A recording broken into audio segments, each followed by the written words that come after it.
तुम्ही जर नवीन घर घेतलंय आणि घराला कोणता कलर देऊ तुम्हाला कळत नसेल आणि फर्निचर कोणत्या कलरमध्ये घेऊ याची आयडिया नसेल तर ही कलर थेरी नक्की समजून घ्या. कलर थेरी मधला स्टँडर्ड कलर रेशो जो असतो 60-30 आणि 10 चा. 60% तुमचा डॉमिनंट कलर असतो, 30% तुमचा secondary colour and 10% will be your accent colour.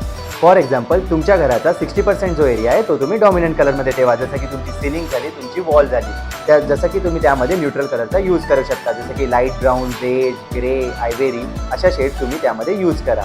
30% area आहे तो त्यामध्ये तुम्ही जो काही डॉमिनंट कलर फायनल केला असेल त्यातली एखादी डार्कर शेड तुम्ही त्यामध्ये यूज करू शकता आणि ती शेड तुम्ही एखादा वॉल एरिया हायलाईट करण्यासाठी सोफ्यामध्ये, फर्निचरमध्ये आणि कर्टनमध्ये यूज करू शकता.